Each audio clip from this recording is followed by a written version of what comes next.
Kyle reviewed. Like and subscribe.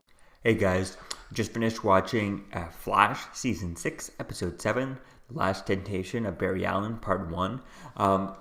Wow, what an episode. So, we're dealing a lot with, obviously, the Ramsey storylines in full swing and stuff, and that's where we're kind of, the culmination of that storyline is what it feels like, and it is quite interesting. I like the idea of how things are going to play with this. It is disappointing that they pretty much kill off.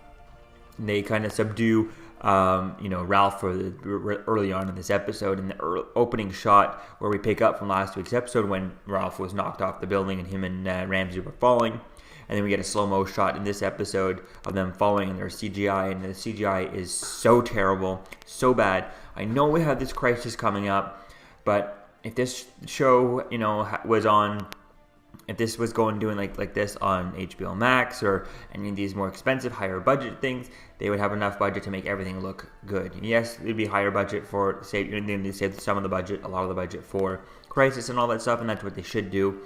But it should not. The Crisis should have its own budget, and this should have its own budget to make it work, and everything should just look good. I'm just getting tired of this crappy CGI on this low budget network. When we have shows like Mandalorian coming out with higher budget, and that's not even perfect, but we have so many shows now coming out with hundreds of millions of dollars added to it, and I wish this was one of those shows because it would be so good if they had a proper budget other than this kind of trash budget that they have here. But without ranting on that too much, this episode otherwise was really interesting. That opening shot was terrible special effects wise, but everything else here was very well done and stuff. And I love the kind of idea and having Nora Allen here as the Speed Force and stuff. That was really cool playing with all that. We got to see a bit of Caitlin Snow and Killer Frost interacting somewhat. And then we got to see Cisco back for this episode, even though he did a little bit. He had a couple lines here and there. He didn't do too much, and we haven't really seen him do anything. Even though we've seen a lot of all the trailers and we've seen the flash forwards, where he sees the future and sees the crisis. We see Cisco in his Vibe costume.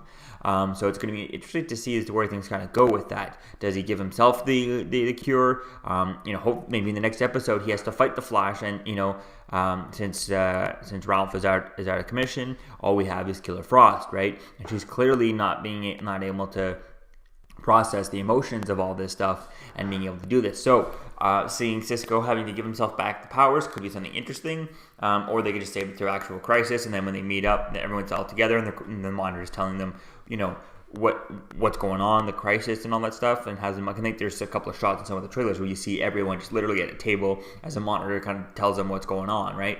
Maybe at that point he just kind of goes up to Cisco and just goes, oh, there you go, you get your powers back, and then maybe afterward just takes it. You want me to take your powers back, and then takes it back, right? Something like that could happen. We'll just have to wait and see.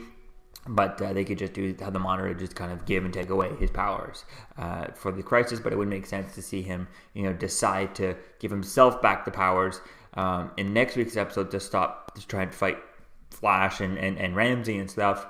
And then knowing that once he does this, he can't really go back because he'll be the hero again, right? So I think that could be something cool to see him, permanently get his powers rather than just kind of getting his powers for Crisis and then coming back with no powers. So him having to make a decision, I'm going to keep these powers, and being okay with that could be something cool. So we'll have to wait and see. I like where things are going. The acting here was really good, especially by Grant Gustin dealing with the Speed Force, dealing with all kinds of stuff like that, and kind of reacting from seeing his mother, Iris West Allen, or West, or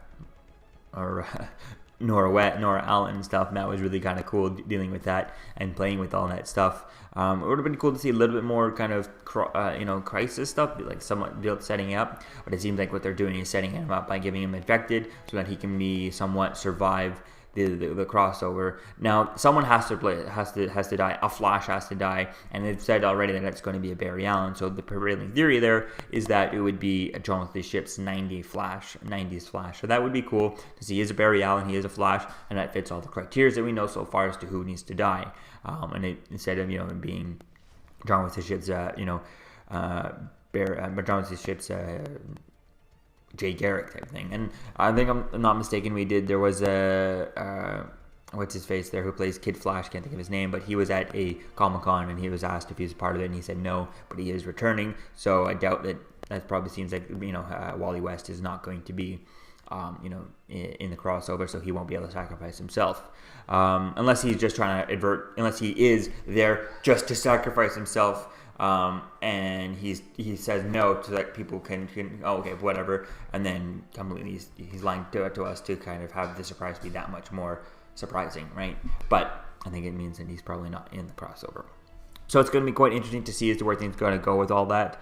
We don't get much new, like Nash doesn't do anything in this episode. We see him kind of remove the rocks and stuff, but we didn't really get anything new. All we just see is that maybe it says Marno Vu. I'm really sure as to why, so that really didn't do anything. Still don't understand what he's doing there and what he's any of that script means. Like he said Marno Vu, but what happens with that? So yeah, it'll be quite interesting to see as to where things go, and I'm really excited to see as to how things how things end with this storyline, with this Bloodwork storyline going into after Crisis, right? I think that'll be quite cool to see as to where things go. So all in all, I can't wait to see as to how things go and how things are going to end with this as we finish the last part of this temptation, the last temptation of Barry Allen. So that'll be quite cool to see as to how things go and how much. Imagine it seems predictable that we'll see because pieces of this are in there, he's able to survive. But it'll be quite interesting to see as to how things gotta go with all that. So let me know what you think, guys, about this episode in the comments below. Season 6, Episode 7. And I'll see you guys in the next video. Peace. Okay, Kyle has a YouTube channel called Kyle Reviewed. It's about Marvel and DC. I happen to know a little bit about DC since my initials are DC.